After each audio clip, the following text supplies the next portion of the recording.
வணக்கம் வந்தன மக்களே, இது தமிழச்சி குரல், உங்களில் ஒரு குரல். இந்த காணொலியில் நீங்கள் பார்க்க போகிற சிறுகதை கபாடபுரம். ஒரு இளவரசனாக இருந்து சாதாரண ஒரு பாட்டு பாடக்கூடிய ஒரு பெண்ணை காதலித்து அவனால் கல்யாணம் பண்ண முடியுமா? ஏன்னா இளவரசனுக்கு அரச குடும்பத்தில் தான் கல்யாணம் பண்ணுவாங்க.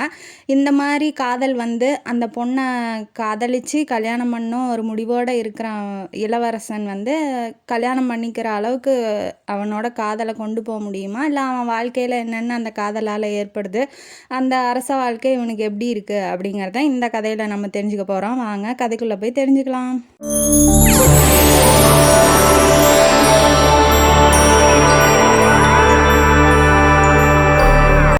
இந்த கதையோட ஆரம்பத்தில் பாண்டிய மன்னனாக இருந்து ரிட்டையர் ஆனவர், அதாவது வயசான ஒரு பெரியவர் இருக்காப்புல. அவர் நம்ம ஹீரோவோட தாத்தா. அவர் பேர் என்ன அப்படின்னா வெந்தேர் செழியர் பாண்டியர். அதே மாதிரி அவங்க பையன் பேர் அனாகுல பாண்டியன், அவங்க அம்மா பேர் திலோத்தமை. அதாவது வெந்தேர் செழியரோட பையன், ஹீரோவோட அப்பா பேர் அனாகுலன், அம்மா பேர் திலோத்தமை. ஹீரோ பேர் சாரகுமாரன். அவர் தான் ஹீரோ இந்த ஸ்டோரியோட. அவர் சின்ன குழந்தையாக பிறந்திருக்காரு. அவர் அழுக கூட எல்லாத்துக்கும் பாட்டு மாதிரி கேட்குதான், அவ்வளோ இனிமையான குரலோட இருக்கிறாப்புல. இதுக்கு காரணம் யார் அப்படின்னா திலோத்தமை தான். அவங்க கொஞ்சம் இந்த மாதிரி பாட்டு பாடுறது, இசைப்பிரியை. அதனால் அவங்களோட குழந்தையும் இசை ஆற்றல் மிக்கதாக பிறந்திருக்கு. ஆனால் இவர் ஒரு நாட்டோட இளவரசனாக ஆக போகிறவர். கபாடபுரம் அப்படிங்கிற அதாவது பாண்டிய நாட்டில் அது ஒரு ஊர், தலைநகர் மாதிரின்னு வச்சுக்கோங்களேன். கபாடம் அப்படின்னா ஒரு நல்ல முத்துக்கள் விளையும் இடம். கபாடம்னா அந்த மாடம் மாதிரி இருக்கும் பார்த்திங்களா, அதில் நல்ல முத்துக்களை சேமித்து வச்சுருப்பாங்க. அதுக்கு பேர் கபாடபுரம் அப்படிங்கிறது. அது அங்கே நிறையா இருக்கிறதுனால அந்த மாதிரி அந்த ஊர் பேர் கபாடபுரம்னு வந்துருச்சு. இளவரசரனாக ஆக போகிற சாரகுமாரனுக்கு இந்த இசை மேலே ஆர்வம் அதிகமாக இருக்குமோ அப்படிங்கிற ஒரு டவுட் தாத்தாவுக்கு ரொம்ப நிறையா இருக்குது, அதாவது வெந்தேர் செழியருக்கு இருக்குது. அதனால் இவனை கொஞ்சம் நல்ல இளவரசனாக, வீர தீர செயல்மிக்க இளவரசனாக மாற்றணும் அப்படிங்கிறது அவரோட ஆசை. இவர் வளர்ந்து எந்த மாதிரி ஆக போகிறாரு அப்படிங்கிறது தெரியல. ஆனால் பேரை மேலே உயிரே வச்சுருக்காரு. படிக்கிறதுக்காக அந்த காலத்தில் குருகுல கல்விக்கெலாம் அனுப்புவாங்க இல்லையா, அந்த மாதிரி அனுப்பிச்சி விட்டாப்புல. அவங்க சாரகுமாரனோட ஆசிரியர், டீச்சர்ஸ் பேர் சிகண்டியார், அவிநாயக்கர் அப்படிங்கிறவங்க 2 பேர் இருக்காங்க. கொஞ்சம் பேர் முன்ன பின்ன இருந்தாலும் மன்னிச்சுக்கோங்க, ஏன்னா இவ்வளோ பேர் மனப்பாடம் பண்ண முடியல. இந்த பக்கம் என்ன அப்படின்னா ரொம்ப நல்லா படிச்சிட்டு இருக்காப்புல, கல்வியில் ரொம்ப நல்ல ஞானியாக இருக்காப்புல. ஆனால் போர்க்கலையில் இருக்காரா அப்படிங்கிறது தெரியல. அரசியல் பற்றின யோசனையெல்லாம் இவர்கிட்ட இருக்கா, அரசியல் பற்றின சிந்தனைகள், ஒரு ராஜா அப்படின்னா அவர் என்ன யோசிக்கிறாரு, என்ன செய்ய போகிறாரு அப்படிங்கிறது மந்திரிக்கு கூட தெரியக்கூடாது அப்படிங்கிறது ரொம்ப எல்லாத்துக்கும் பரிச்சயமான ஒரு திறமையாக இருக்கணும். ஆனால் இவர்கிட்ட இருக்குமா, சாரகுமாரன்ட்ட இருக்குமா அப்படிங்கிறது தெரியல. ஏன்னா இவர் கல்வியில் மிகச்சிறந்தவராக இருக்கார். அதே மாதிரி பாட்டு பாடுறதுலேயும் ரொம்ப நல்ல வல்லமை பெற்றவராக இருக்கார். பட் ஆனால் இந்த அரசியல் விஷயத்துலலாம் இவர் இப்படி இருக்கிறாரா, இல்லை ஒரு நாட்டை எப்படி போருக்கு எடுத்துகிட்டு போகணும், அங்கே போய் போர் புரிஞ்சு எப்படி தோக்கடிக்கணும் எதிரிங்களை அப்படிங்கிறதுலாம் இவருக்கு எந்த அளவுக்கு ஆர்வம் இருக்குது அப்படிங்கிறத தெரிஞ்சுக்கணுன்னு தாத்தா ரொம்ப ஆசைப்படுறாரு. கபாடபுரத்தில் நகரணி அப்படிங்கிற ஒரு விழா நடக்குது. அந்த ஊரில் தேர் தான் ரொம்ப மிகச்சிறந்த சிறப்பு பெற்றது. அந்த தேருங்கெல்லாம் அலங்காரமாக வீதியில் எடுத்துக்கிட்டு வருவாங்க. அந்த தேரை பார்க்குறதுக்கு மக்கள்லாம் குவிஞ்சிருப்பாங்க. அது ஒரு விழா கோலமாக பூண்டு மக்கள்லாம் ரொம்ப நல்லா ஜாலியாக இருப்பாங்க. அந்த மாதிரி ஒரு விழா வரும்போது தாத்தா என்ன பண்ணுறாருன்னா, அவனுக்கு தான் கல்வி, அதாவது படிப்புலாம் முடிய போகுது இல்லையா, அவனை பார்க்கணுன்னு எனக்கு ரொம்ப ஆசையாக இருக்குது, அவனை எப்படியாவது கூட்டிகிட்டு வா, இந்த நகரணி மங்கள விழாவில் அவன் இருந்தால் ரொம்ப சந்தோஷமாக இருக்கும்.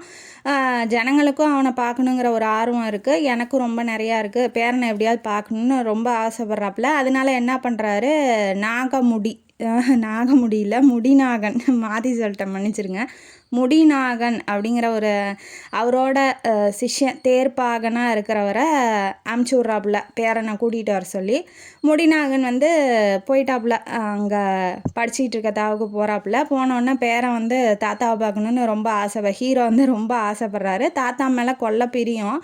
ஏன்னா இவர் அரசாள்றதுனால, அப்பா அரசாள்றதுனால அந்த விஷயத்தில் ரொம்ப பிஸியாக இருப்பாப்புல. அம்மாவும் வந்து அவங்கள கவனிச்சுங்கிறதுல பிஸியாக இருப்பாங்க. மற்றபடி ரொம்ப நேரம் டைம் ஸ்பெண்ட் பண்ணுறது, ரொம்ப வந்து அன்பை பொழியறதெல்லாம் தாத்தா தான். அதனால் தாத்தாவுக்கு பேரனை பிடிக்கும், பேரனுக்கும் தாத்தாவை ரொம்ப பிடிக்கும்.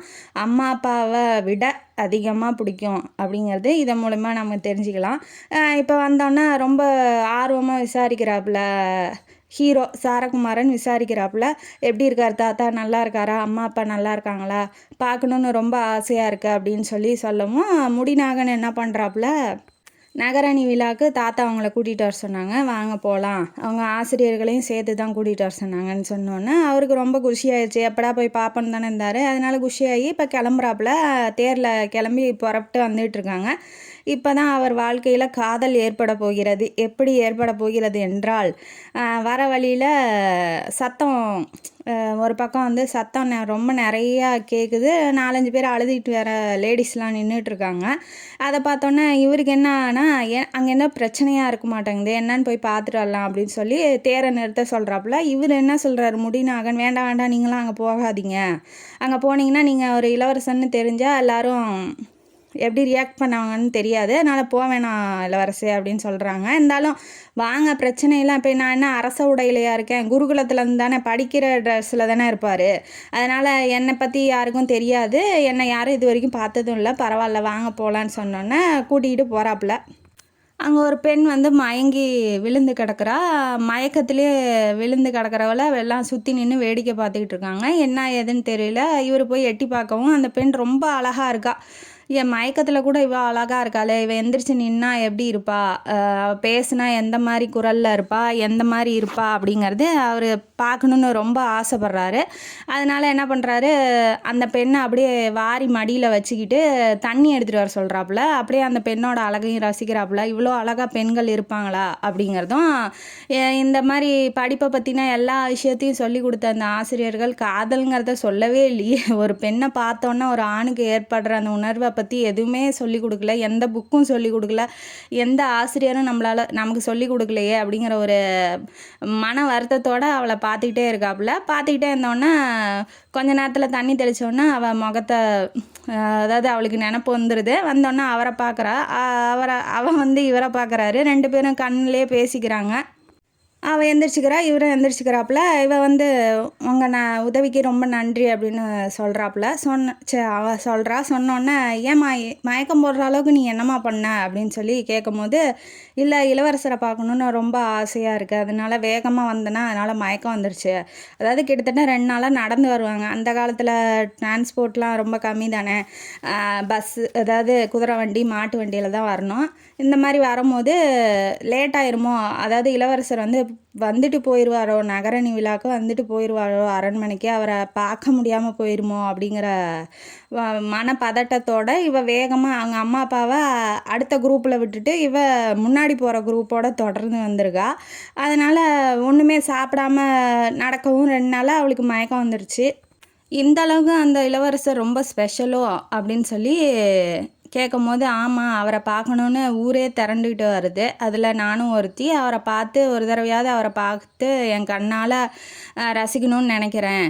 அவர் பாட்டு பாடுறதெல்லாம் ரொம்ப புலமை பெற்றவர்னு எல்லாரும் பேசுகிறத நான் கேட்டிருக்கேன். அதனால் அவர் பாடுறதையும் நான் கேட்கணுன்னு ஆசைப்பட்றேன். அவரை ஒரு தடவை பார்க்கணுன்னு எனக்கு ரொம்ப ஆசையாக இருக்குது, அதனால தான் வந்தேன் அப்படின்னு சொல்லி ரொம்ப புகழ்ந்து பேசுகிறா. யார், இளவரசர் முன்னாடியே இளவரசரை பற்றி பேசுகிறா. ஆனால் முன்னாடி நிற்கிறது தான் இளவரசர்னு அவளுக்கு தெரியல. அவளுக்கு நீங்கள் யார் என்னன்னு தெரிஞ்சுக்கலாமா நானுன்ன வாட்டி இவன் என்ன சொல்லிட்டான், அதாவது இளவரசர் என்ன சொல்லிட்டாப்புல, நான் வந்து ஒரு முத்து வணிகன், அதாவது நான் முத்தெல்லாம் விற்கிறவன் அப்படின்னு சொல்லி இன்ட்ரடியூஸ் பண்ணிக்கிறாரு. நான் ஒரு இளவரசனோ இல்லை நான் தான் நீ தேடி வந்த இளவரசன் அப்படின்னு சொல்லியோ எந்த விதமான இன்ட்ரடக்ஷனும் கொடுக்கல. அவளுக்கு வந்து அவனை பார்த்தோன்னே பிடிச்சிருக்கு. ஆனால் முத்துமணிகன் மாதிரி தெரியலையே அப்படிங்கிற ஒரு மனசுக்குள்ளே ஒரு எண்ணம் அவள்கிட்ட இருக்குது. அவள் கையில் வச்சுருந்த யாழ், அந்த காலத்தில் இசைக்கருவி வச்சுருப்பாங்க இல்லையா, அந்த யாழ் வந்து கீழே விழுந்துருது. உடனே நம்ம ஹீரோ தான் எடுத்து கையில் கொடுக்குறாப்புல. ஒரு கவிஞனுக்கு எழுத்தாணியும் பாட்டு பாடுறவங்க பான் இயற்றுறவங்களுக்கு இந்த யாழும் ரொம்ப முக்கியம், இதை எப்போவுமே கீழே போட்டுறாத அப்படின்னு சொல்லி ரொம்ப அன்போடு எடுத்து கொடுக்கறதும், அவள் போக போக அவள் பார்த்துட்டு நிற்கிறதும், நான் கிளம்புறேன் அப்படின்னு சொல்லிட்டு இவர் கிளம்பி வந்துடுறாப்புல. அப்படி போகிறத பார்த்துட்டே நின்றுட்டே இருக்கா.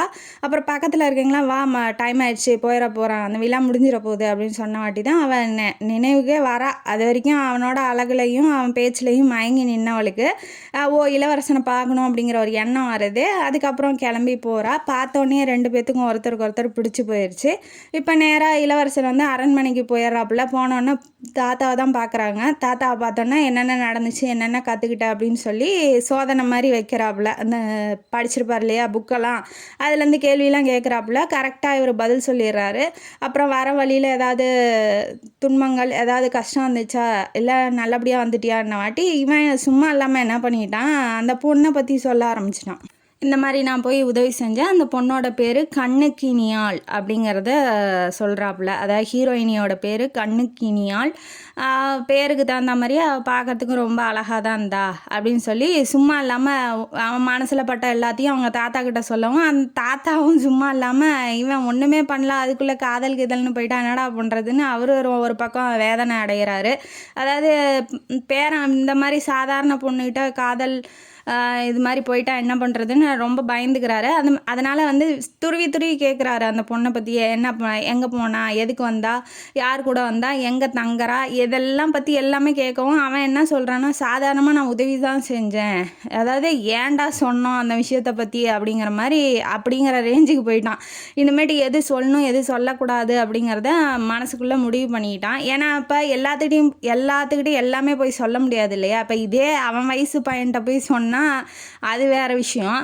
பெரியவராக இருக்க, அனுபவம் மிக்கவராக இருக்கும் போது அவர்கிட்ட போய் சொல்லவும் இவர் இல்லாததெல்லாம் கற்பனை பண்ணிக்கிட்டு இவன் இப்படி ஆயிடுவான் அப்படி ஆயிடுவான் அப்படிங்கிற மாதிரி இவருக்கு தோண ஆரம்பித்து அதெல்லாம் பற்றி கார்னர் பண்ணுற மாதிரி அவர் கேள்வி கேட்கவும் இவன் ரொம்ப கஷ்டப்படுறான். இல்லை தாத்தா, சும்மா தான் சாதாரணமாக தான் உதவி செஞ்சேன் அப்படின்னு சொல்லிவிட்டு அந்த டாப்பிக்கை முடிக்கிறான். பட் ஆனால் தாத்தா விட மாட்டேங்கிறாரு. இந்த மாதிரி நீ இளவரசனாக இருக்க இல்லையா, அதனால சாதாரண பெண்கள்லாம் உங்ககிட்ட உன்னை மயக்க பார்ப்பாங்க, இல்லை நீ மயங்கிற அளவுக்கு அவங்க நடந்துக்குவாங்க, அதனால் நீ கவனமாக இரு அப்படிங்கிற மாதிரி அவர் சொல்லவும் இவனுக்கு ரொம்ப கஷ்டமாக போயிடுது. என்னடா இது, உதவி செஞ்சது ஒரு குத்தமா, ஒரு பொண்ணை மனசில் நினச்சது ஒரு குத்தமா, இது என்ன பெரிய தலைவலியாக போயிடுச்சு அப்படிங்கிற ரேஞ்சுக்கு அவன் போயிட்டான். இனிமேட்டு அந்த பொண்ணை பற்றி தாத்தாட்ட பேசவே கூடாது அப்படிங்கிற ரேஞ்சுக்கு அவன் போயிட்டான். அதுக்கப்புறம் அம்மா அப்பாவை போய் பார்க்குறாப்புல. நலம் விசாரிச்சுட்டு இப்போ நகரணி விழாவுக்கு தயாராகிறாங்க. விழா அன்னைக்கு அந்த தேர்லாம் ஊர்வலமாக போகும் இல்லையா, அதில் ஒரு தேர் கிட்டத்தட்ட 50-60 தேர் போகும்னு வச்சுக்கோங்களேன். அதில் வந்து ஒரு தேரில் இளவரசர் இருக்காப்புல. எல்லாம் பெண்கள், ஊரில் இருக்க பெண்கள் ஃபுல்லாக வந்து இளவரசர் மேலே தான் கண்ணாக இருக்கிறாங்க. இவர் என்னன்னா, அந்த பொண்ணு நம்மளை பார்க்க தானே வந்தா, அப்போ நம்ம இந்த கூட்டத்தில் தான் எங்கேயோ இருக்கா அப்படின்னு சொல்லி அவளை தேடிக்கிட்டு வராப்புல. வந்துக்கிட்டே இருக்கும்போது எப்போதும் போல் தன் கையில் அந்த அந்த பொண்ணு கீழே போட்டுடுறா. இவ எங்கே நிற்கிறாங்கிறத பார்த்துட்டாப்புல. தேர்லேருந்து இறங்கி போய் அந்த பெண்ணுக்கிட்ட அந்த யாழை எடுத்து கொடுக்குறாப்புல. அதே டைலாகை சொல்லிட்டு, கவிஞனுக்கு எழுத்தாணியும் இசைப்பவங்களுக்கு யாழும் வந்து ரொம்ப முக்கியம், இது என்றைக்குமே கீழே போடாத அப்படிங்கிற மாதிரி சிரிச்சுக்கிட்டே சொல்லவும் பக்கத்தில் இருக்க பொண்ணுங்கள்லாம் அந்த பிள்ளையை பார்த்து ரொம்ப அந்த கண்ணுக்கினியால் பார்த்து முறைச்சி பொறாமையில் எரிச்சிருவாங்களுங்களாட்டங்க. அந்த அளவுக்கு எல்லாம் பார்த்து முறைக்கிறாங்க. இவ பயந்தே போயிட்டா, என்னடா அது அப்படின்னு. இவர் இளவரசரா, ஐயோ தெரியாமல் போயிடுச்சு அப்படிங்கிற மாதிரி.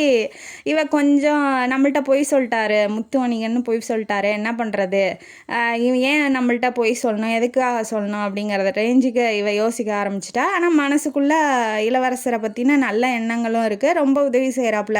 ஏன்னா ஒரு தடவைக்கு 2 தடவை யாழை எடுத்து கொடுத்து உதவி செஞ்சுருக்காரு இல்லையா. இதை பார்த்துட்டு அந்த தேர்ப்பாகன் முடிநாகனுக்கு பயம் வந்துடுச்சு. ஏற்கனவே தாத்தா கழுவி ஊத்துறாரு, இவன் வேற சும்மா இல்லாமல் இதெல்லாம் பண்ணிகிட்டு இருக்கானே அப்படிங்கிற மாதிரி அவருக்கு பயம் வந்துடுச்சு. ஏன்னா பெரியவர் ஏதாவது சொல்லிடுவாரோ அப்படிங்கிற மாதிரி. ஆனால் பெரியவர் முன்னாடி போயிட்டாரு, இந்த சீனு நடக்கிறது அவருக்கு தெரிஞ்சிருக்காதுன்னு நினைக்கிறேன் அப்படின்னு முடிநாகன் மனசுக்குள்ளே நினச்சிக்கிறான். அடுத்தது அந்த பொண்ணு எங்கே தங்கியிருக்கா அப்படிங்கிறத கேட்குறாப்புல இளவரசர் அவர்கிட்ட கண்ணகினியாள்கிட்ட சாரகுமாரன் கேட்குறாப்புல. கேட்டோடனே நான் இந்த மாதிரி புன்னை மர தோட்டத்தில் தங்கியிருப்போம், இந்த பாணர்கள் பாட்டு பாடுறவங்களாம் இருப்பாங்க இல்லையா, அந்த குரூப்போட தான் நான் இருப்பேன் அப்படின்னு சொல்லி சொல்கிறா. சரி ஓகே, எங்கே இருக்கான்னு தெரிஞ்சிச்சுல, எப்போ வேணாலும் போய் பார்த்துக்கலாம் அப்படிங்கிற ஒரு எண்ணத்தோட இவர் தேர் ஏறி கிளம்பி போயிடுறாப்புல. அந்த நாளோட இரவில் என்ன பண்ணுறாங்க, இந்த ஒற்றர் ஏதாவது வேஷம் போட்டுக்கிட்டு ஊரெல்லாம் சோதிச்சிட்டு இருப்பாங்க இல்லையா அரசர்கள்லாம், அதே வேஷம் அதே ராஜா மாதிரி இல்லாமல் ஒவ்வொரு நாளைக்கு ஒவ்வொரு வேஷம் போட்டுக்கிட்டு நாட்டில் என்ன நடக்குது அப்படிங்கிறத வந்து சோதிப்பாங்க இல்லையா, அந்த மாதிரி அன்னைக்கு என்ன பண்ணுறான், இவன் ஒரு வேஷம் போட்டுக்கிறான். சாதாரண அதாவது நகரத்தில் இருக்க ஒரு சாதாரண மனிதன் மாதிரி வேஷம் போட்டுக்கிட்டு தாத்தாட்ட பர்மிஷன் வாங்கிட்டு இந்த மாதிரி நாங்கள் போயிட்டு வரோம் அப்படின்னு சொல்லிட்டு முடிநாகனையும் கூட கூட்டிகிட்டு போகிறாப்புல. கூட்டிகிட்டு போகிற அன்றைக்கி என்ன நடக்குது அப்படின்னா, கொள்ளையடிக்கிற கொள்ளையர்கள் என்ன பண்ணுறாங்க, முத்துக்கெல்லாம் எப்படியாவது கொள்ளையடிக்கணும் அப்படின்னு நினச்சிக்கிட்டு முத்துக்கள்லாம் களவாடிட்டு போகிறாங்க. அது ரொம்ப இருட்டாகவும் இருக்குது, ரொம்ப அமைதியாகவும் இருக்குது, ஊரில் எல்லாம் தூங்குறாங்க. இவங்க சோதனைக்கு வந்த இவங்க வந்து பார்த்துட்றாங்க. பார்த்தோன்னே என்ன நடக்குது அப்படின்னா, எப்படியாவது தடுக்கணும் அப்படின்னு சொல்லி முடிநாகன்ட்ட பேசும்போது அவங்க 5-6 பேர் 10 பேர் பக்கமாக நல்லா பலசாலியாக இருக்காங்க. நம்ம எவ்வளோ தான் சண்டை போட்டாலும், அதாவது கை சண்டை மற்போர் இருக்கு இல்லையா, அந்த மாதிரி போட்டாலும் அவங்க நம்மளை அடிச்சிருவாங்க. இப்போ வேறு ஏதாவது வழி பண்ணலாம் அப்படின்னு சொல்லி நினச்சதுக்கப்புறம் அந்த செவர் இருக்கு இல்லையா, அதாவது கோட்டை செவர், அங்கே மேலே வந்து வில் அம்புலாம் நிறையா அந்த விடுற மிஷின் இருக்கும். அது என்ன பண்ணுறாரு, முடிநாகன் மேலே ஏறி போய் அந்த அம்புகள் தொடர்ந்து போகிற மாதிரி அந்த மிஷினை ஆக்டிவேட் பண்ணி விட்டுறாப்புல. அதனால் என்ன ஆகுது அப்படின்னா, விற்கல் எல்லாம் போய் அந்த பக்கம் அந்த கொள்ளையடிச்சிட்டு போகிறவங்க பக்கம் போய் வேகமாக விழுகவும் அவங்க பயந்து தெரித்து அந்த முத்துக்கள்லாம் அங்கேயே போட்டுட்டு ஓடிடுறாங்க. அதை முடிச்சுட்டு இந்த பக்கம் வந்தால் ஒரு அந்த அரண்மனை கதவில் நிறைய விலை மதிப்ப மிக்க அந்த கபாடத்துக்கு உள்ள ரத்தினங்கள், விலை மதிப்பு மிக்க ரத்தினங்கள், அதாவது எவ்வளோ எங்கேயுமே கிடைக்காத ரத்தினங்கள்லாம் அதில் செட் பண்ணி வச்சுருக்காங்க. இப்போ அந்த கொள்ளையடிக்கிற கொள்ளையர்கள் அவுணர்கள் அப்படிங்கிற பேர் அவங்களுக்கு. அவங்க என்ன பண்ணுறாங்க அப்படின்னா, அந்த கதவில் இருக்க ரத்தினங்கள்லாம் எப்படியாவது எடுத்துடணும்னு நினச்சிட்டு போய் பஞ்சு இருக்கு இல்லையா, அந்த கதவில் என்ன பண்ணியிருக்காங்க இல்லையா, ரத்தினங்களுக்குள்ளே செட் பண்ணிவிட்டு அதுக்கு வெளியில் வந்து மணி ஆட்டுறோம் இல்லைங்களா, அந்த மணியை செட் பண்ணியிருக்காங்க. இப்போ யாராவது போய் எடுக்க போனால் அந்த மணி சத்தம் வரும், அந்த சத்தத்தினால இவங்க எடுக்க வராங்க அப்படின்னு தெரிஞ்சுக்கிட்டு வீரர்கள்லாம் வந்துடுவாங்க. அதனால் இந்த அவுணர்கள் என்ன பண்ணுறாங்க அப்படின்னா, பஞ்சு மூட்டையை எடுத்துகிட்டு வந்து அந்த பஞ்சு மூட்டையில் இருக்க பஞ்செல்லாம் அந்த மணியை சுற்றி ஒட்டி விட்டுட்டு அப்புறம் ஒன்று ஒன்றா எடுத்து பேக்கில் போட்டுக்கிறாங்க. அந்த ரத்தினங்கள்லாம் போட்டுக்கிட்டு இருக்கும்போது இதை பார்த்த இவங்களுக்கு ரொம்ப ஆச்சரியமாக போயிடுச்சு, என்ன இப்படிலாம் திருடுறானுங்க அப்படிங்கிற மாதிரி. இதை எப்படியாவது தடுக்கணுமே, என்ன பண்ணலாம் அப்படின்னு சொல்லி நினச்சோன்னே முடிநாகனுக்கு ஒரு யோசனை வருது. இப்போ இங்கே நல்லா நோட் பண்ணுங்கள், இதை பண்ணுறது எல்லாமே முடிநாகன் தான். சாரகுமாரன் எதுவுமே பண்ண மாட்டேங்கிறான். அவனுக்கான அந்த அரசியல் யுக்தியோ அந்த என்ன செஞ்சால் அவங்க அவங்கள தடுக்கலாம் அப்படிங்கிறது அவன் மனசில் எழவே இல்லை. ஆனால் எப்படியாவது தடுக்கணுன்னு தான் எதாவது பண்ணுங்க அப்படின்னு சொல்லி முடிநாகன்ட்டு தான் சொல்கிறான் ஒழிஞ்சு இவன் எதுவுமே பண்ண மாட்டேங்கிறான். அரசியல் யோசனைகள்லாம் இவனுக்கு கம்மியாக இருக்குங்கிறத இதன் மூலமாக நம்ம தெரிஞ்சுக்கலாம். அவர் என்ன பண்ணுறாப்புல, அந்த பறவைகள்லாம் மரத்தில் நிறையா கூடு கட்டிக்கிட்டு இருக்கோம் அவங்க நிற்கிற இடத்துல. அதை என்ன பண்ணிடுறாரு, மரத்தை உழுக்கும் போது அந்த பறவைகள் எல்லாம் ஒரே டைமில் பறக்கும் போது சத்தம் வந்துடுது. அப்போ அவங்க திருடும் போது பக்கத்துலேயே தானே கதவு இருக்குது, திருடும் போது வீரர்கள்லாம் எந்திரிச்சு வந்துடுறாங்க. வந்தோடனே இவங்க எங்கே போய் தப்பிக்கிறதுன்னு தெரில. அதனால் வேகமாக ஓடி போய் நகரத்துக்குள்ளே இருக்க ஒரு மேடை வச்சு அவங்க வியாபாரம் பண்ணிகிட்டு இருப்பாங்க. அந்த மேடைக்குள்ளே இவங்க உள்ளே இறங்கி போயிடுறாங்க. இதுலேருந்து அவங்களோட ரகசிய வழி என்ன அப்படிங்கிறது அவங்களுக்கு தெரிஞ்சிருச்சு. சாரகுமாரன் என்ன சொல்கிறாப்புல, நம்ம எப்படியாவது போய் அந்த வழி என்ன அப்படின்னு சொல்லி கண்டுபிடிச்சிடலாம் அப்படின்னு சொல்லி சொல்கிறாப்புல. ஆனால் முடிநாகன் பயப்படுறான். ஏன்னா அவங்க தாத்தாட்ட சொல்லி கூட்டிகிட்டு வந்திருக்கோம், உள்ளே போய் ஏதாவது ஒன்று ஆயிடுச்சுன்னா அப்புறம் யாருக்கிட்ட போய் நான் பதில் சொல்கிறது, எதுக்கும் போய் தாத்தாட்ட பர்மிஷன் வாங்கிட்டு நம்ம இதெல்லாம் பண்ணலாம் அப்படின்னு சொல்லி சொல்கிறாப்புல. ஏன்னா ஒன்று இப்போ வழி என்னன்னு தெரிஞ்சால் பரவாயில்ல, அங்கே வழிக்குள்ளே என்ன இருக்குன்னே தெரியல, நம்ம பாட்டுக்கு ஒன்றும் தெரியாமல் போய் இறங்கி ஏதாவது ஒன்று ஆயிடுச்சுன்னா என்ன பண்ணுறது அப்படின்னு சொல்லி பயப்படுறாப்புல. அப்புறமேட்டு அந்த கண்ணுக்கினியாலோட ஞாபகம் வந்துடுது. சரி வழி தான் தெரிஞ்சிச்சு இல்லையா, எப்போ வேணாலும் போய்க்கலாம் அப்படின்னு சொல்லிட்டு இவங்க கிளம்பி அரண்மனைக்கு போகிற வழியில் கண்ணுக்கினியாலோட ஞாபகம் வந்துடுச்சு. உடனே அவளை போய் பார்க்கணுன்னு ரொம்ப ஆசைப்படுறாப்புல. சரி போகலாம் அப்படின்னு சொல்லிட்டு புன்னை மர தோட்டம் பக்கமாக போகிறாங்க. போனதுக்கப்புறம் அங்கே ஒரு பெண் வந்து அதாவது நெய்தல் அது ஒரு இசையாட்டங்குது. அந்த பண்ணை வந்து ரொம்ப நல்லா பாடிக்கிட்டு இருக்கா. அந்த பாட்டிலேயே இளவரசன் மதிமயங்கி போயிடுறான். அவன் இளவரசன் யாருக்கு தெரியாது இல்லையா, வேஷம் போட்டுக்கிட்டு வந்திருக்கான். அதனால் ரொம்ப மதிமயங்கி போயிடுறான். போனோன்னா அங்கே ஒரு வயசானவர், என்னப்பா அது இதெல்லாம் ஒரு பாட்டுன்னு சொல்லி இங்கே ரசிச்சிட்டு இருக்கீங்க, போய் வேலையை பாருங்கப்பா அப்படின்னு சொல்லிட்டு போகிற மாதிரி போகிறான். எரிச்சல் வருது இளவரசருக்கு. ஆனால் இருந்தாலும் நம்ம ஏன் காமிச்சிக்கணும், நம்ம ஒரு இளவரசர்னு அமைதியாகிடுறாப்புல. அதுக்கப்புறம் அரண்மனைக்கு கிளம்பி அவளை பார்த்துட்டு அவள் பாடுறதை கேட்டுட்டு அரண்மனைக்கு கிளம்பி வந்துடுறாங்க. வந்ததுக்கப்புறம் தாத்தா கிட்ட போய் இந்த மாதிரி அவுணர்கள் அவங்களோட வழியை வந்து நாங்கள் கண்டுபிடிச்சிருக்கோம் அப்படின்னு பெருமையாக சொல்லும் போது இவ்வளோதானா அப்படின்னு சொல்கிறாப்புல. பத்தாவதுக்கு திட்டுறாரு பேரனை. என்ன சொல்லி திட்டுறாரு அப்படின்னா, உனக்கு வந்து இந்த பாட்டு இசையில் இருக்க ஆர்வம் தான் அதிகமாக இருக்கே ஒழிஞ்சு ஒரு நாட்டை எப்படி கைப்பற்றணும், ஒரு இளவரசனாக ஒரு பகைவனை எப்படி வந்து நம்ம வீழ்த்தணும் அப்படிங்கிற ஒரு சிறிய யோசனை கூட உனக்கிட்ட இல்லை அப்படிங்கிறத ரொம்ப தெளிவாக வந்து எடுத்து சொல்கிறாப்புல. நீ ஒரு இளவரசனாக ஆக போகிற, பாட்டு இசையை வச்சு ஒரு நாட்டை எப்போவுமே வந்து நம்ம கொண்டுட்டு போக முடியாது. ஏன்னா இப்போ ஒரு பகைவன் வந்து அதாவது எதிரி வரான் அப்படின்னா அவன்கிட்ட போய் பாட்டு பாடி நீ வாடா பாட்டுக்கு பாட்டு போட்டி வச்சு நம்ம ஜெயிச்சிக்கலாம்லாம் நம்ம சொல்ல முடியாது இல்லையா. அடி உதை தான் நம்ம செய்ய முடியும்.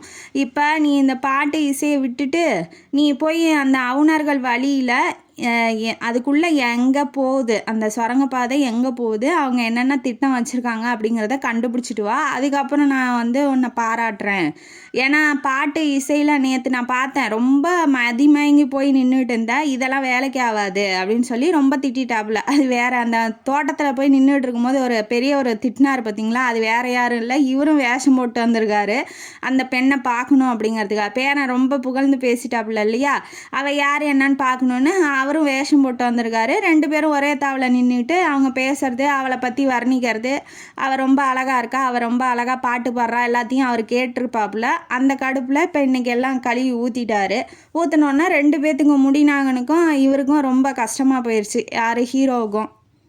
இன்றைக்கி எப்படியாவது போய் வழியை கண்டுபிடிச்சி அது எங்கே போகுது என்ன ஆகுது அப்படிங்கிறத தாத்தா கிட்ட எப்படியாவது சொல்லி நம்ம நல்ல பேர் எடுக்கணும் அப்படிங்கிற முயற்சியோட. ஏன்னா தாத்தா மேலே உயிரை வச்சுருக்கான். தாத்தா முறையாக திட்டுறாப்புல, அதனால் அவனால் பொறுத்துக்க முடியல.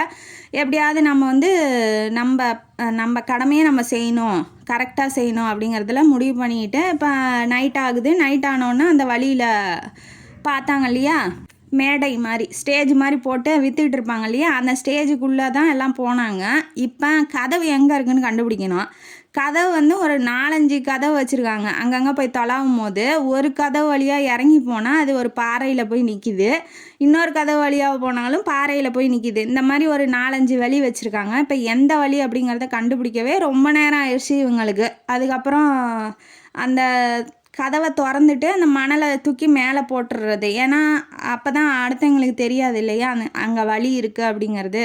அதனால் என்ன பண்ணுறாங்க, அதே மாதிரியே செட் பண்ணிவிட்டு ஒரு 4வது 5வது வழியில் போகும்போது தான் அவங்களுக்கு வழியே கிடைக்கிது.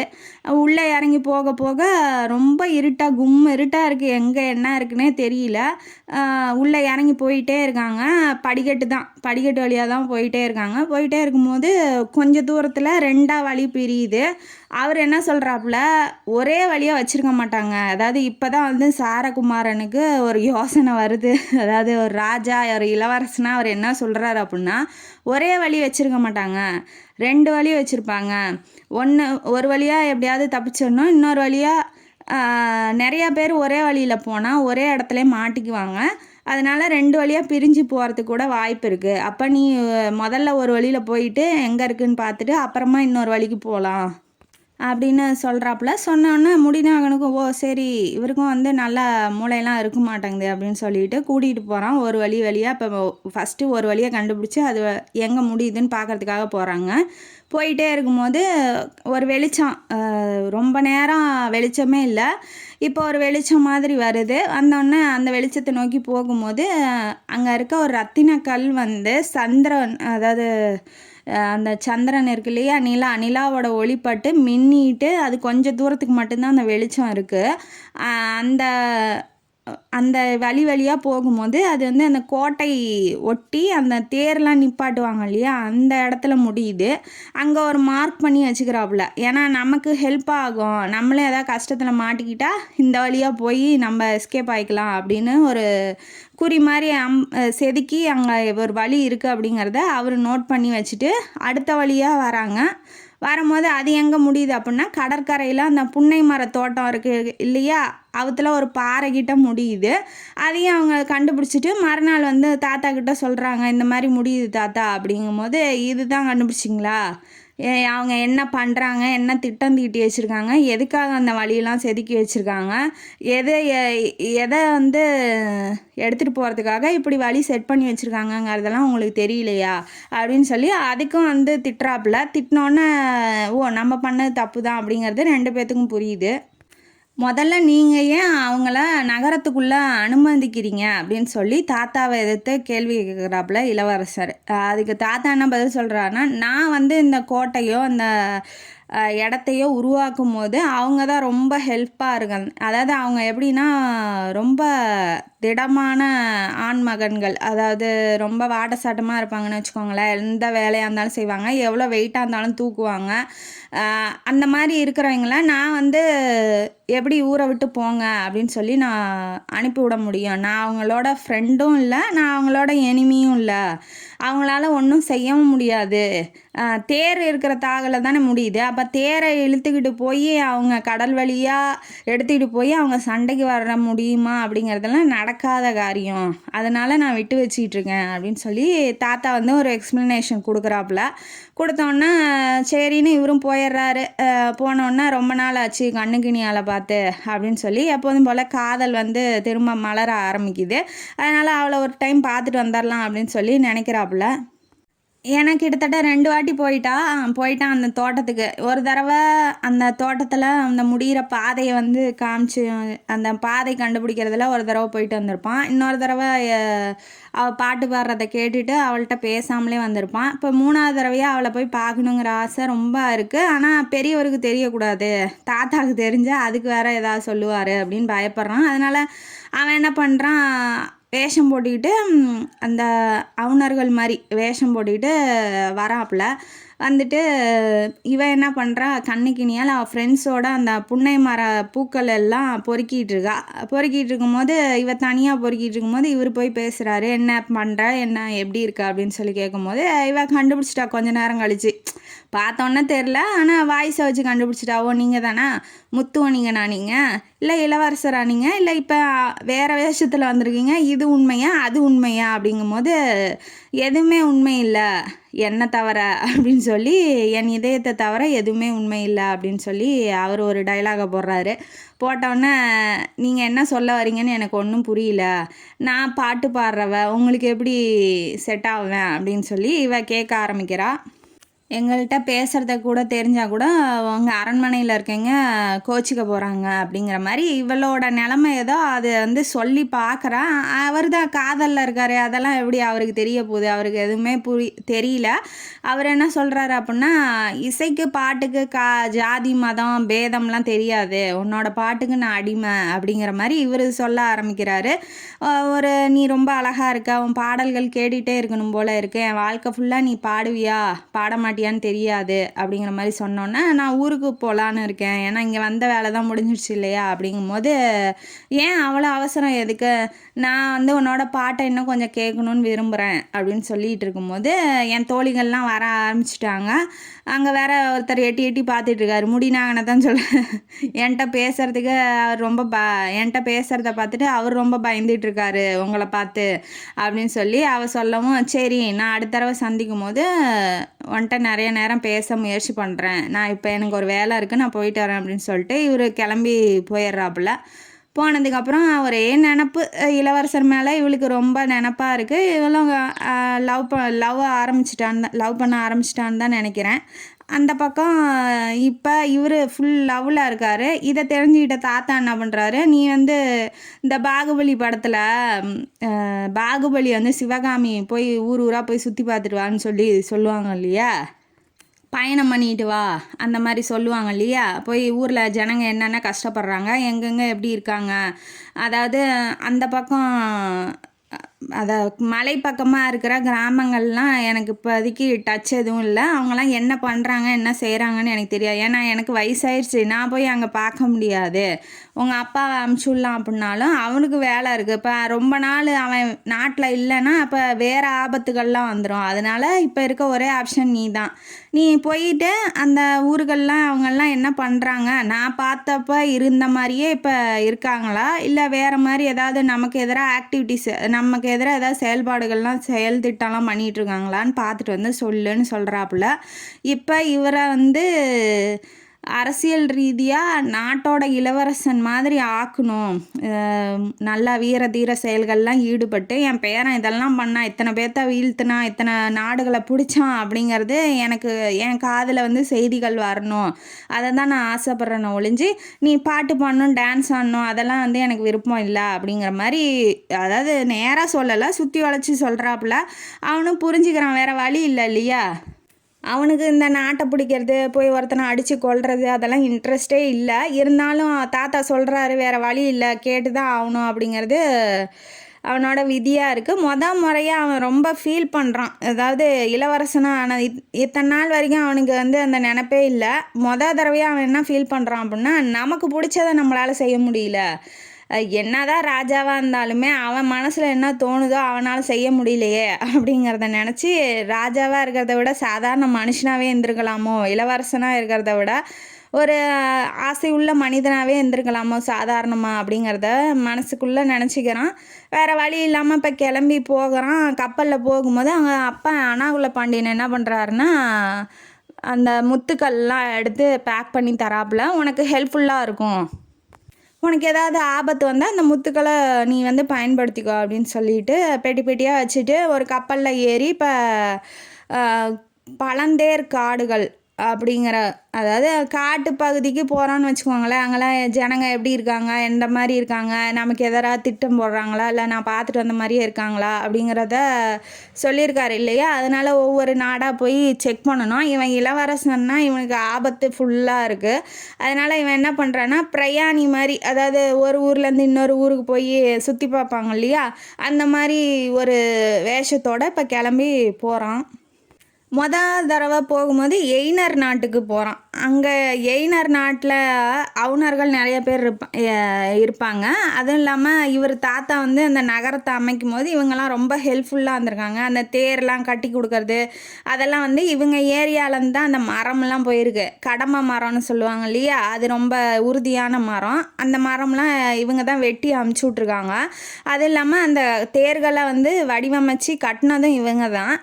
அதனால் இந்த ஊர், அதாவது கபாடபுரத்து முத்துக்கள்னால் அவங்களுக்கு ரொம்ப பிடிக்கும். அதனால் இவர் என்ன பண்ணுறாரு, அவங்க 2 பேர் வந்து கூட்டிகிட்டு போகிறாங்க. ஒரு குள்ளார மனிதர்கள் 2 பேர் வந்து எய்னர் குலத்துலேருந்து வந்து இவங்க 2 பேர்த்தையும் கூட்டிகிட்டு போகிறாங்க.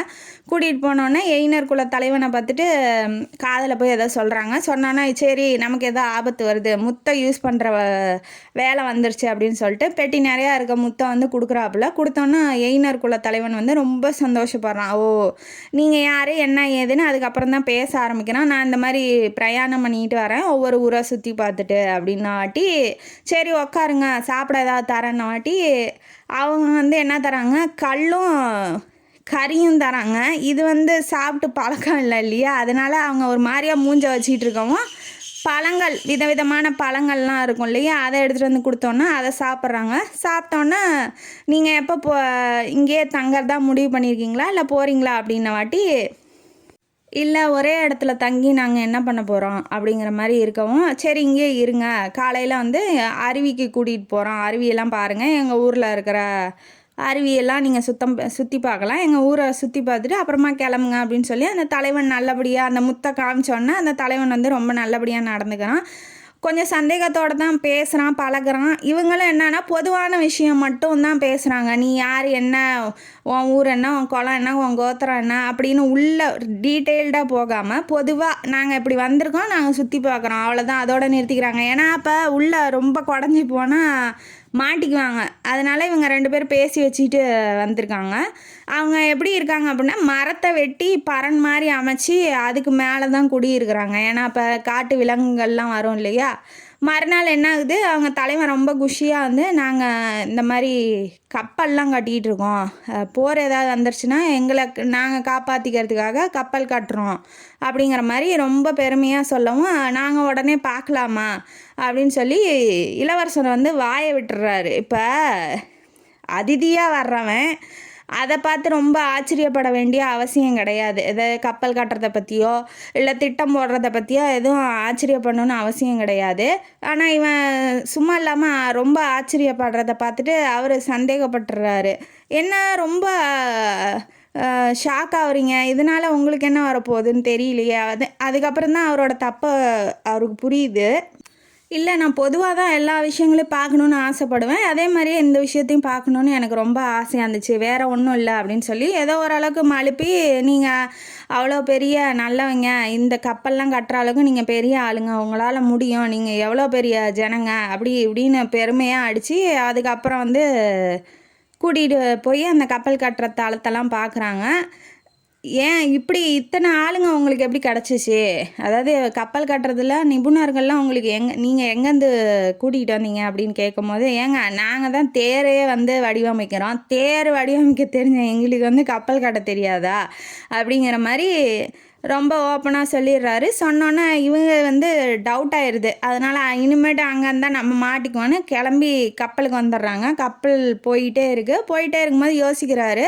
முன்னாடி ஒரு 10-15 கப்பல் வந்து ரவுண்டு கட்டுற மாதிரி வருது. வந்தோடனே இவர் முடிநாகன் வந்து பயந்துக்கிறாப்புல. இவர் என்ன சொல்கிறாருன்னா, ஒன்றுமே பண்ணாத, அதாவது இப்போ தலைவனுக்கு டவுட் வந்துருச்சு, அதனால் நம்மளை சோதிக்கணும் அப்படிங்கிறதுக்காக இப்போ கப்பல்லாம் அமுச்சு விட்ருக்காப்புல. நீ எதுவுமே ஒரு மனுஷனுக்கு வந்து உணர்ச்சியை தூண்டி விடும் போது அவன் உண்மையான ரூபம் தெரிஞ்சிடும். அதனால் என்ன பண்ணுறாங்க, இப்போ வந்து அடிப்பாங்க, உதைப்பாங்க, மிதிப்பாங்க, நம்ம கெஞ்சி கூத்தாடி தான் நம்ம போகணுமே ஒழிஞ்சு நம்ம சண்டை போடுற ரேஞ்சுக்கு போனோம் அப்படின்னா அவங்க கண்டுபிடிச்சிருவாங்க அப்படின்னு அவர் சொன்ன மாதிரியே இவங்களும் நடந்துக்கிறாங்க. அவங்கள்ட்ட கெஞ்சுறாங்க, இந்த மாதிரி எயின தலைவனை நாங்கள் பார்த்துட்டு வந்தோம், அவர் ரொம்ப நல்லவர், வல்லவர், எங்களை கூப்பிட்டு வச்சு உபச்சாரம்லாம் பண்ணுறாரு, நல்லபடியாக எங்களை வழி அனுப்பிச்சி வச்சுருக்காரு, அவர் இந்தந்த தீவுக்கெல்லாம் போக சொல்லியிருக்காரு அப்படி இப்படின்னு அவரை பற்றி ரொம்ப பெருமையாக பேசி எங்களை போக விடுங்க அப்படின்னு சொல்லி கெஞ்சவும், ஒரு அரசனோ இளவரசனோ இல்லை சத்திரிய வம்சத்துலேருந்து வந்தவங்களோ அப்படி கெஞ்ச மாட்டாங்க அப்படிங்கிறது அவங்க ரொம்ப நம்புகிறாங்க. அதனால என்ன ஆகுது, சரி போயிட்டு வாங்க அப்படின்னு சொல்லிட்டு அவங்க இறங்கி போயிடுறாங்க. ஆனால் உண்மையிலேயே அந்த அரசன் தான் வந்து அனுப்பிச்சி விட்ருக்கான். இதை நினச்சிக்கிட்டு முடிநாகன் வந்து உண்மையிலேயே ஓகே, உள்ளுக்குள்ளே இளவரசருக்கு வந்து இந்த போர் பற்றினா இந்த அரச கலைகள்லாம் இருக்குது, அவருக்கு மனசில் இருக்குது, இப்போ தான் கொஞ்சம் கொஞ்சமாக வெளியில் வருது அப்படின்னு சொல்லி அவனும் புரிஞ்சுக்கிறான். இப்போ அடுத்த தீவுக்கு போகிறாங்க. இப்படியே ஒவ்வொரு தீவாக போயிட்டு அவங்களால முடிஞ்ச ஒவ்வொரு இடத்துலையும் ஒவ்வொரு அனுபவம் அவங்களுக்கு கிடைக்கிது. அதை வந்து கற்றுக்கிட்டு வராங்க. முத்துக்கள்லாம் எடுத்து கொடுக்கக்கூடாது, ஆனாவுனா நம்மளால் முடிஞ்ச அளவுக்கு முயற்சி பண்ணிவிட்டு முடியல அப்படின்னா முத்துக்களை வந்து நம்ம ப்ரொவைட் பண்ணுவோம் அப்படிங்கிற மாதிரி சொல்லிட்டு போகிறாப்புல. இப்படியே ஒவ்வொரு தீவுக்காக போயிட்டு கடைசியில் வந்து பூதத்தீவு, அதாவது கொலகார தீவு அப்படிங்கிற ஒரு தீவுக்கு அங்கெல்லாம் போகவே முடியாது, மனுஷங்களை பார்க்கவும் முடியாது, ஃபுல்லாக வந்து கொலை தான், உள்ளே போனீங்கன்னாவே உங்களை துண்டு துண்டாக வெட்டி போட்டுருங்க, அந்த மாதிரி ஜனங்க இருக்கிற இடம் அது. அதில் கப்பலை நிறுத்திட்டு ஒரு தடவை போகலாம் அப்படின்னு சொல்லும் போது முடிநாகன் வேணாங்கிறான், வேணாம் அங்கே போகவே வேணாம், நம்மளை கொன்றுவாங்க அப்படின்னு சொல்கிறாப்புல. இருந்தாலும் வா போகலாம் அப்படிங்கிற மாதிரி போகிறாப்புல. தைரியமாக 2 பேரும் போகிறாங்க. போனதுக்கப்புறம் தலைவன் வந்து யாரையோ வெட்டி எரிச்சிட்டு இருக்காங்க உயிரோட, ஒரே ரத்த வாடை, அங்கே ஃபுல்லாக மனுஷ ரத்த வாடை அடிக்குது, எல்லாம் அந்த பாறையெல்லாம் ரத்த கலரில் இருக்குது. ஃபுல்லாக வந்து அந்த கொலகார ஊரில் இப்போ இவங்க 2 பேரும் நுழைஞ்சோடனே யார் என்னெல்லாம் இப்போ கேள்வியெலாம் கேட்குறதில்ல, ஒரே வீச்சு தான் அவங்கள பொறுத்த வரைக்கும். இவர் உடனே இருந்துட்டு உங்கள மாரி ஒரு நல்ல மனிதனை நான் பார்த்ததே இல்ல. புடிச்சிட்டு வந்துட்டாங்க. தலைவன் முன்னாடி கொண்டாந்து நிறுத்திட்டு பாராட்டுறாப்புல நம்ம சாரகுமாரன் அந்த கொலைகார தீவோட தலைவன. பாட்டு மாரி பாடி அவர பாராட்டுறத கேட்ட உடனே, அந்த அவன் பல்லெல்லாம் வந்து ஃபுல்லா அ அ அந்த சிகப்பு கலர்லயே இருக்கு. அவன் பல்லு அவன் ஃபுல்லா பாடி ஃபுல்லாவே இந்த ரத்தமா இருக்கு. ஆனா, அவரு பாடுனத கேட்ட உடனே முறையா நான் இந்த மாரி ஒரு பாட்ட நான் கேட்குறேன். அதனால எனக்கு ரொம்ப உன்ன புடிச்சிருக்கு அப்படிங்கிற மாரி கொஞ்சமா சிரிச்சுக்கிட்டு சொல்லும்போது, தலைவன் சிரிக்கிறதையே அவங்க இப்ப தான் பார்க்குறாங்க. அந்த அளவுக்கு ஒரு கொடூரமான ஊருன்னு வச்சுக்கோங்களேன். இந்த ஊர்ல போய் இவரு பாட்டு பாடி அவரோட மனச வென்றுருக்காரு அப்படிங்கிறது ரொம்ப பெரிய விஷயம். ஆனா, இத போய் அந்த தாத்தா கிட்ட சொன்னா, அவன் என்ன நெனைப்பான்? என்னடா போய் கொலை பண்ணிட்டு போய் பாடுறான்னா, கொலை பண்ணி அடிச்சு வாச்சு அவனை இழுத்துக்கிட்டு வந்து விட்டுட்டு பாட்டு பாடி அவனை பாராட்டிட்டு வந்திருக்கேடா அப்படின்னு சொல்லி திட்டுவார். அதனால அவன் போக விட்டுட்டான். சரி போயிட்டு வா அப்படின்னு சொல்லி போக விட்டுட்டான். அந்த ஊர்லேருந்து கிளம்பி இப்போ நேராக வந்து ஊருக்கு வராங்க. கபாடபுரத்துக்கே வராங்க. வரும்போது இந்த விஷயத்த மட்டும் நீ சொல்லிடாத, முடினான்ட்ட சொல்கிறாப்புல இளவரசன். நான் போய் பாட்டு பாடி அந்த தலைவனை வந்து நல்லா உபசரித்ததெல்லாம் போய் சொல்லிடாத அப்படின்னு சொல்கிறேன். ஏன்னா அவருக்கு பாட்டுனாவே பிடிக்காது அந்த பெரியவருக்கு. நீ போய் சொல்லிடாத முடினாங்கன்னொன்னே, சரி ஓகே எனக்கு புரியுது இளவரசே அப்படின்னு சொல்லிட்டு இவங்க 2 பேரும் நல்லபடியாக ஊர் வந்து சேர்ந்ததே பெரிய விஷயங்கிற மாதிரி எல்லாம் நடந்த விஷயம், மற்ற தீவில் நடந்த விஷயத்தெல்லாம் விவரித்து சொல்கிறாப்புல. சொன்னோன்னே ரொம்ப சந்தோஷம்தான் படுறாரு. இப்போ நீ சொல்லு, இப்போ நம்ம போய் அவங்க அந்த தீவுகிட்டலாம் போய் சண்டை போட்டால் நம்ம வெற்றி கொள்ள முடியுமா, அந்த தீவெல்லாம் கைப்பற்ற முடியுமா அப்படின்னு சொல்லி தாத்தா கேட்கும்போது பேரன் எதுவுமே சொல்ல மாட்டேங்கிறாரு. ஆனால் முடினாங்க என்ன சொல்லிடுறான், ஓகே நல்லா திட்டம் போட்டுட்டு போனால் கண்டிப்பாக வந்து நம்ம அரசு வந்து ஜெயிச்சிரும், நம்ம போய் வெற்றி பெற்று அந்த தீவெல்லாம் கைப்பற்றிடலாம் அப்படின்னு சொல்லி முடினாகன்னு சொல்கிறாப்புல. ஆனால் இவர் வாயை திறக்கல. இதை பார்த்து டிசப்பாயின்மெண்ட் ஆகிட்டாரு நம்ம பெரியவர் வெந்தேர் செழியர். பேரன் வந்து ஒரு போர்லையோ இல்லை போய் ஒரு நாட்டை கைப்பற்றுறதுலேயே இன்ட்ரெஸ்ட் இல்லாமல் இருக்கானே, என்ன பண்ணி தொலைகிறது? இதுக்கெல்லாம் காரணம் அந்த ஆசிரியர்கள் தான். அவங்க போர்க்கலையில் நல்லா முயற்சி பண்ணி நல்லபடியாக சொல்லி கொடுத்துருந்தா இவன் ஏன் இப்படி இருக்கிறான்? அந்த ஆசிரியர்களை கூப்பிடு அப்படின்னு சொல்லி அந்த சிகண்டியாரையும் அந்த இன்னொரு ஆசிரியர் அவரையும் வந்து கூப்பிட்டு விட்றாங்க. கூப்பிட்டு விட்டோன்னே, நீங்கள் என்ன சொல்லி கொடுத்துருக்கீங்க? அவன் போர்க்கலை மேலே இன்ட்ரெஸ்டே இல்லாமல் இருக்கான், பாட்டு அவனுக்கு ரொம்ப முக்கியமா அப்படிங்கிற மாதிரி கேட்டோன்னே அவங்களுக்கு என்ன சொல்லணும் என்ன சொல்லக்கூடாதுன்னே தெரியல. ஏன்னா இவர் டென்ஷனில் கத்துறாரு இல்லையா. நீங்கள் ஒரு வாட்டி அரங்கேற்ற மாதிரி வச்சுருங்க. இப்போ அதாவது அதோட நிறுத்திக்குவான்ல, இவனோட திறமையெல்லாம் வெளிப்படுத்தினதுக்கப்புறம் இவன் அந்த பக்கமே போக மாட்டான், பாட்டு இசை பக்கமே போக மாட்டான் இல்லையா. அதனால் அரங்கேற்ற மாதிரி வச்சுருங்க, அதோட முடிச்சுக்கலாம் அப்படிங்கிற மாதிரி இவங்க சொல்லவும், அவன் பாடவே கூடாதுங்கிறேன், நீங்கள் அரங்கேற்றம் வைங்கிறீங்க, என்னங்க பேசுகிறீங்க அப்படின்னு சொல்லி இதோட சரி இதுதான் லாஸ்ட்டு, இதுக்கு மேலே வந்து இந்த பாட்டு இசை பற்றின நினப்பே அவனுக்கு வரக்கூடாது அப்படின்னு சொல்லிட்டு அதுக்கு ஒத்துக்கிறாப்புல.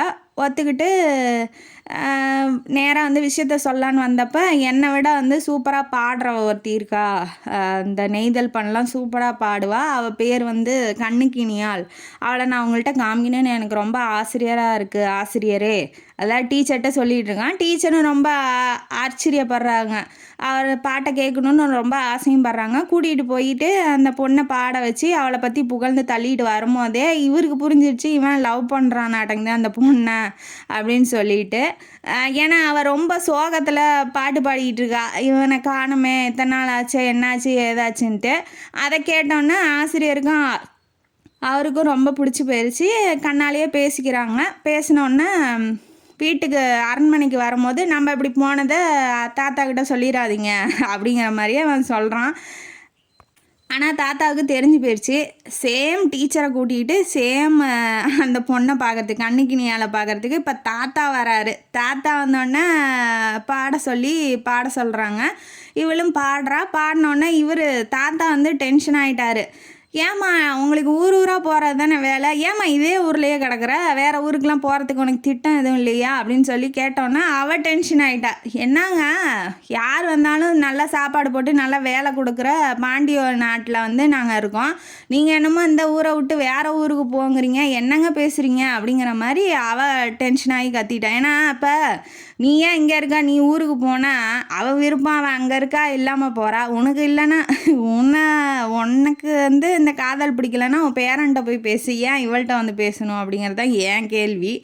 அதுக்கப்புறம் என்ன சொல்கிறாப்புல, ஒன்று நீங்களாம் இந்த ஊரில் இருக்கணும்னா ஒன்று இந்த நாட்டை பிடிச்சிருக்கணும், இல்லைன்னா இந்த நாட்டில் இருக்க ஒரு ஆளை பிடிச்சிருக்கணும் அப்படிங்கிற மாதிரி சொன்னோன்னே இவர் யாரை பற்றி பேசுகிறாரு அப்படிங்கிறது அவளுக்கு புரிஞ்சிருது. புரிஞ்சோடனே அவள் எதுவுமே பதில் பேசலை.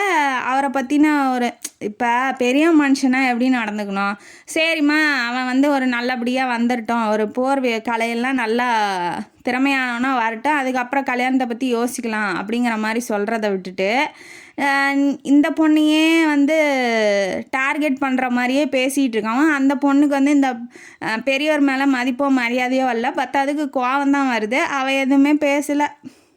அதிகாரம் படைச்சவங்கள்ட்ட நம்ம என்ன சொன்னாலும் ஒன்றும் வேலைக்கு ஆகாது இல்லையா. அவன் அந்த நாட்டோட பெரியவர், அதாவது அரசராக வந்து இப்போ வயசான இப்போ அரசரோட அப்பா, அதுக்கு மேலே அரசர் வந்து அப்பா என்ன சொல்கிறாரோ அதை தான் கேட்பார்.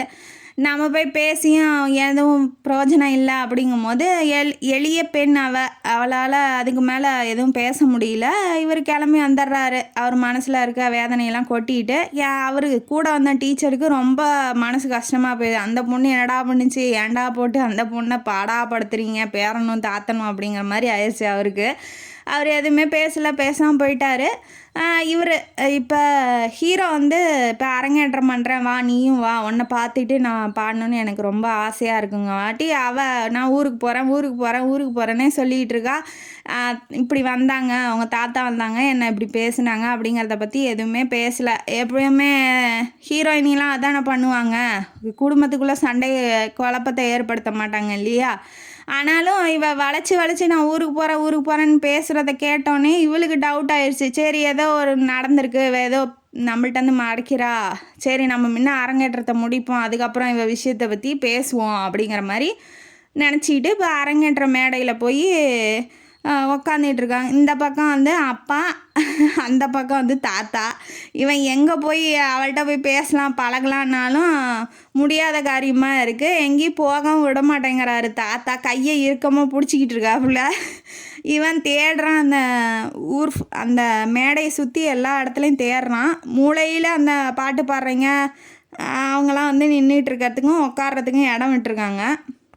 அங்கே வந்து ரொம்ப தேடி பார்க்குறான். அதெல்லாம் அவனுக்கு பிடிக்கவே இல்லை. ஏன் இந்த அளவுக்கு கொடுமைப்படுத்தணும், ஏன் அவங்களும் மனுஷங்க தானே, அவங்களும் வந்து நின்று கேட்டால் என்ன, அவங்களுக்கு மட்டும் ஏன் அந்த மூளையில் இடம். இப்போ நம்ம காதலிக்கிறோங்கிறதுனால தாத்தா அப்படி பண்ணிட்டாரோ, அப்போ தாத்தாவோட வேலையாக தான் இருக்கும். அவள் ஊருக்கு போகிறேன்னு சொல்கிறா, ஏதாவது ஒன்று நடந்திருக்கு, நம்ம இதை முடிச்சுட்டு பேசிக்கலாம் அப்படின்னு சொல்லி நினைக்கிறான்.